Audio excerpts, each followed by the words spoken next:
নমস্কাৰ মোৰ শিক্ষাৰ্থীসকল, মই প্ৰণৱে ইউটিউব চেনেল ফৰ এডুকেশ্যনৰ অন্য এটা ভিডিঅ'লৈ তোমালোক সকলোকে স্বাগতম জনাইছোঁ। মোৰ শিক্ষাৰ্থীসকল, আজি মই তোমালোকৰ মাজলৈ লৈ আহিছোঁ হায়াৰ ছেকেণ্ডেৰী ফাৰ্ষ্ট ইয়াৰৰ এগ্ৰিকালচাৰ এণ্ড হৰ্টিকালচাৰ নামৰ বিষয়টোৰ unit number 2 session 3 seed sowing and planting material. এই ইউনিটটোৰ যিখন অনুশীলন সেই অনুশীলনৰ প্ৰশ্নৰ উত্তৰসমূহ। তেতিয়াহ'লে আচোন পলম নকৰি আজি ভিডিঅ'টো আৰম্ভ কৰোঁ। আৰু তাৰ আগতে তোমালোকলৈ এটা অনুৰোধ, এই চেনেলটো যদি ছাবস্ক্ৰাইব কৰা নাই তেতিয়াহ'লে ছাবস্ক্ৰাইব কৰি দিবা আৰু কাষতে থকা বেল আইকনটো প্ৰেছ কৰি দিবা মই দিয়া এনেকুৱা ধৰণৰ শিক্ষামূলক ভিডিঅ'সমূহ নিয়মিতভাৱে পাই থাকিবলৈ। তাৰ উপৰি আগৰ ইউনিট কেইটাৰ যদি উত্তৰসমূহ চোৱা নাই মই ডেছক্ৰিপশ্যনত লিংক দিছোঁ, তাত গৈও চাব পাৰিবা।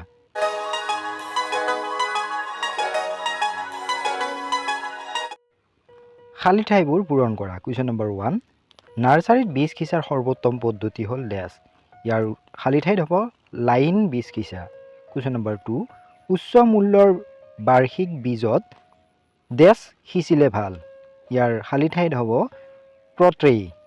কুৱেশ্যন নম্বৰ 3, এটা আদৰ্শ পটিং মাধ্যমৰ ডেছ ক্ষমতা ভাল হ'ব লাগে। ইয়াৰ খালী ঠাইত হ'ব পানী ধৰি ৰখা। কুৱেশ্যন নম্বৰ 4, নাৰ্চাৰী পৰ্যায়ত থকা পুলিৰ এটা সাধাৰণ আৰু গুৰুতৰ ৰোগ ডেছ বুলি জনা যায়। ইয়াৰ খালী ঠাইত হ'ব ডেম্পিং অফ। প্ৰশ্ন নম্বৰ 5, শিপাযুক্ত কাণ্ড বা শিপাৰ ব্যৱসায়িকভাৱে কাটি লোৱাটো এটা গুৰুত্বপূৰ্ণ পদ্ধতিৰ ডেছ। ইয়াৰ খালী ঠাইত হ'ব আলংকাৰিক উদ্ভিদ। প্ৰশ্ন নম্বৰ 6, উদ্ভিদ এটাক এটা পাত্ৰৰ পৰা আন এটা পাত্ৰলৈ স্থানান্তৰিত কৰাটোক ডেছ বুলি কোৱা হয়। ইয়াৰ খালী ঠাইত হ'ব ৰিফটিং। একাধিক পচন্দৰ প্ৰশ্ন। কুৱেশ্যন নম্বৰ 1, বীজ সাধাৰণতে ইয়াৰ 3 পৰা 4 গুণ ডেছ গভীৰতাত সিঁচা হয়। অপশ্যন এ ব্যাসাৰ্ধ, অপশ্যন বি ব্যাস, চি দৈৰ্ঘ্য, ডি প্ৰস্থ। ইয়াৰ শুদ্ধ অপশ্যনটো হ'ব বি ব্যাস। প্ৰশ্ন নম্বৰ 2, পটিং মিশ্ৰণটো হ'ব ডেছ লাগে বা ডেছ হ'ব লাগে। অপশ্যন এ পৰ্যাপ্ত পুষ্টি যোগান ধৰা, বি ভাল পানী নিষ্কাশন হ'ব লাগে, চি পানী ধৰি ৰখাৰ ক্ষমতা ভাল, ডি ওপৰৰ সকলোবোৰ। ইয়াৰ শুদ্ধ অপশ্যন হ'ব ডি ওপৰৰ সকলোবোৰ। কুৱেশ্যন নম্বৰ 3, ডাম্পিং অফ সাধাৰণতে ডেছ অনুকূল। এ উচ্চ সূৰ্যৰ পোহৰ, অপশ্যন বি উচ্চ উষ্ণতা, চি কম উষ্ণতা, ডি অধিক আৰ্দ্ৰতা। ইয়াৰ শুদ্ধ অপশ্যন হ'ব ডি অধিক আৰ্দ্ৰতা। কুৱেশ্যন নম্বৰ 4, এটা পাত্ৰৰ পৰা আন এটা পাত্ৰলৈ ৰোপণ কৰাটোক ডেছ বুলি কোৱা হয়। অপশ্যন এ জমা কৰা, বি পাত্ৰত ৰখা, চি ৰিফটিং, ডি প্ৰতিস্থাপন কৰা। ইয়াৰ শুদ্ধ অপশ্যন হ'ব চি ৰিফটিং। প্ৰশ্ন নম্বৰ 1, বীজ সিঁচাৰ বিভিন্ন পদ্ধতি কি কি? বীজ সিঁচাৰ পদ্ধতি তলত উল্লেখ কৰা হ'ল। প্ৰথম পদ্ধতিটো হৈছে সম্প্ৰচাৰ।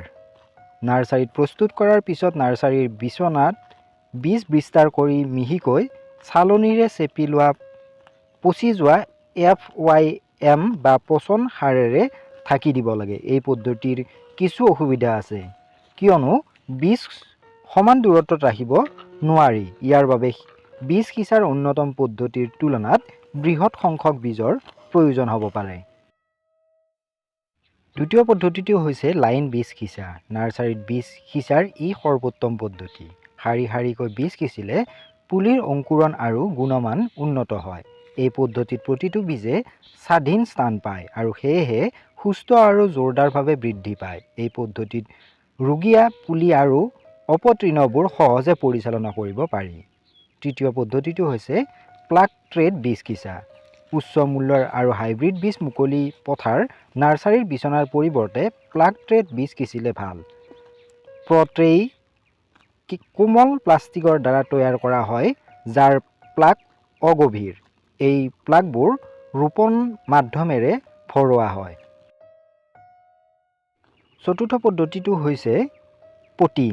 ইয়াৰ অৰ্থ হ'ল বীজৰ বিচনা বা পলিথেইনৰ মোনাৰ পৰা গছ-গছনিবোৰ পটিং মিশ্ৰণ থকা পাত্ৰলৈ স্থানান্তৰ কৰা। গছ-গছনিৰ টপ কৰাত বিভিন্ন পদক্ষেপ জড়িত হৈ থাকে।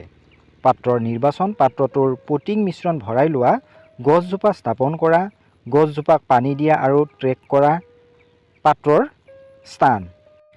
নেক্সট পদ্ধতিটো হৈছে ডিপুটিং। মাটি বিচনা বা আন এটা টবত ৰোপণৰ বাবে টবৰ পৰা উদ্ভিদ আঁতৰোৱা বোলে। যিহেতু শিপাবোৰ সংবেদনশীল আৰু আঘাতৰ সম্ভাৱনা থাকে, গতিকে গছজোপা জমা কৰাৰ সময়ত সাৱধানতা অৱলম্বন কৰাটো প্ৰয়োজন। শিপাৰ তন্ত্ৰৰ লগত সংলগ্ন মাটিৰ লগতে গছজোপা জমা কৰি ৰখা ভাল। প্ৰশ্ন নম্বৰ 2, প্লাগ ট্ৰেত বীজ কেনেকৈ সিঁচা হয়? বীজ সিঁচাৰ বাবে আঙুলিৰ মূৰেৰে প্লাগবোৰৰ মাজত সৰু সৰু ডিপ্ৰেশ্যন কৰা হয়। বীজবোৰ ডিপ্ৰেশ্যনত ৰাখি ঢাকি দিয়া হয়। আৰ্দ্ৰতা বজাই ৰাখিবলৈ পানীৰ টেমা এটাৰে পানী ছটিয়াই দিয়া হয়।